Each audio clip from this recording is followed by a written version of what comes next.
풋볼 토크 시청자 여러분, 꿈! 14억 인민의 그 거대했던 꿈이 그야말로 산산조각 나버렸습니다. 아니, 이건 그냥 깨진 수준이 아닙니다. 무참히, 아주 무참히 짓밟혔다고 해야 맞겠죠? 정말 믿기지 않는 현실입니다.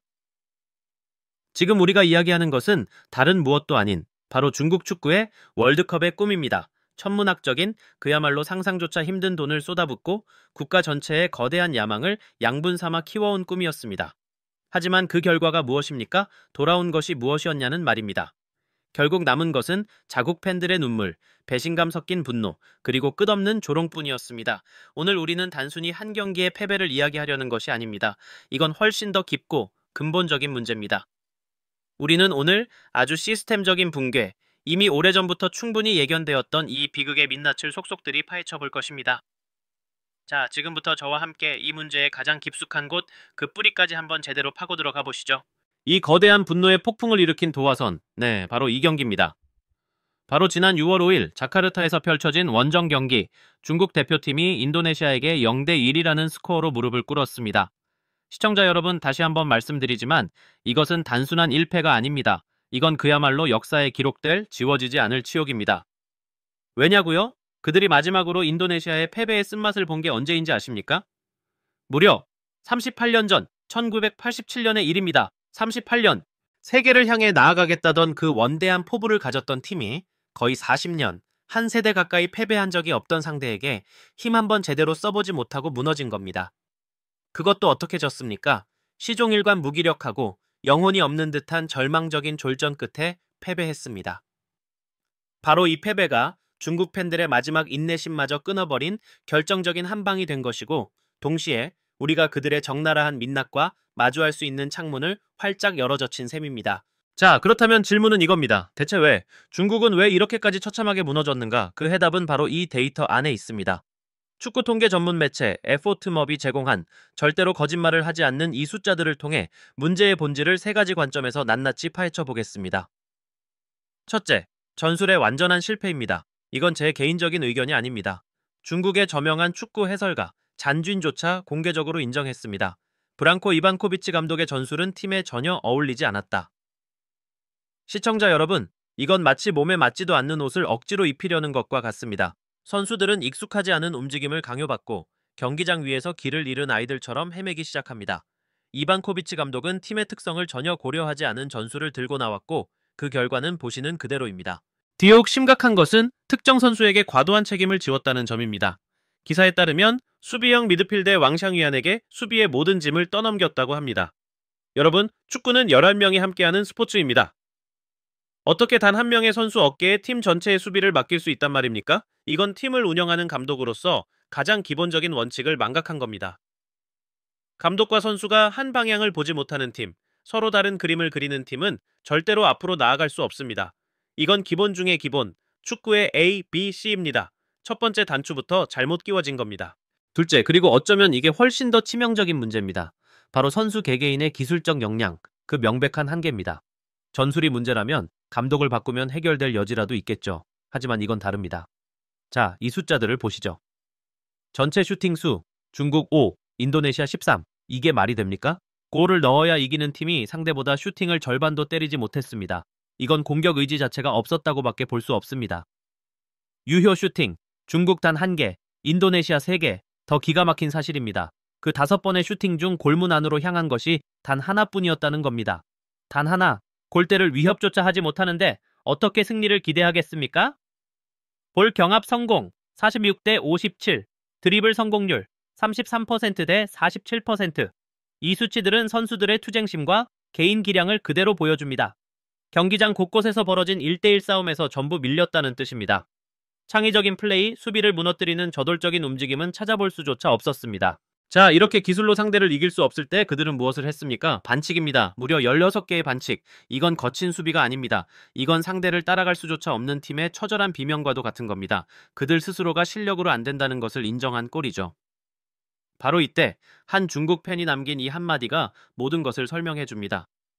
저 선수들은 경기의 목적이 상대 골문에 공을 넣는 것이라는 걸 모르는 것 같다. 그냥 공만 따라다닌다. 자국 팬의 입에서 이런 혹평이 나올 정도면 상황이 얼마나 심각한지 짐작이 가시지 않습니까? 그리고 마지막 세 번째, 이 모든 실패의 활용점정, 바로 정신력의 붕괴입니다. 역사적인 패배 앞에서 팀의 리더라면 모든 책임을 지고 고개를 숙여야 합니다. 하지만 이반코비치 감독은 경기 후 뭐라고 말했습니까? 원정 경기 날씨 조건이 매우 좋지 않았다.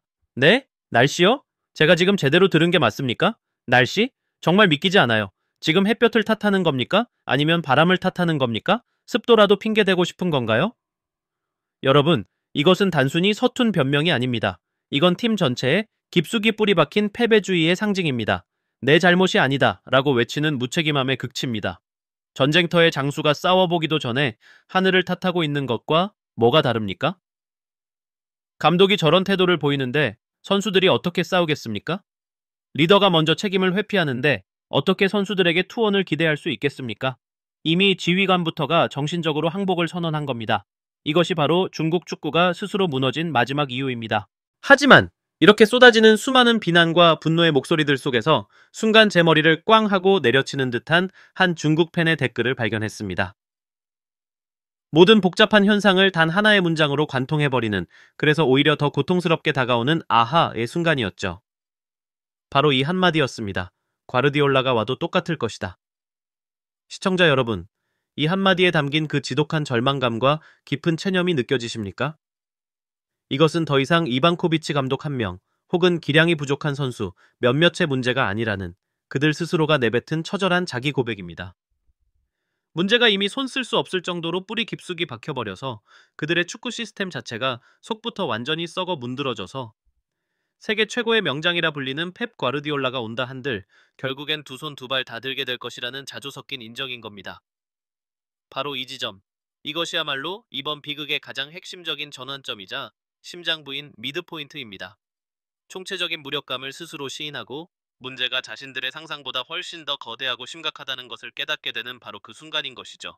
네, 과르디올라가 와도 안 된다는 그 뼈아픈 현실 인식으로부터 우리는 필연적인 결과들의 도미노를 목격하게 됩니다. 무너진 꿈이 만들어낸 끝없는 추락이죠. 가장 먼저 역사적인 실패의 기록입니다.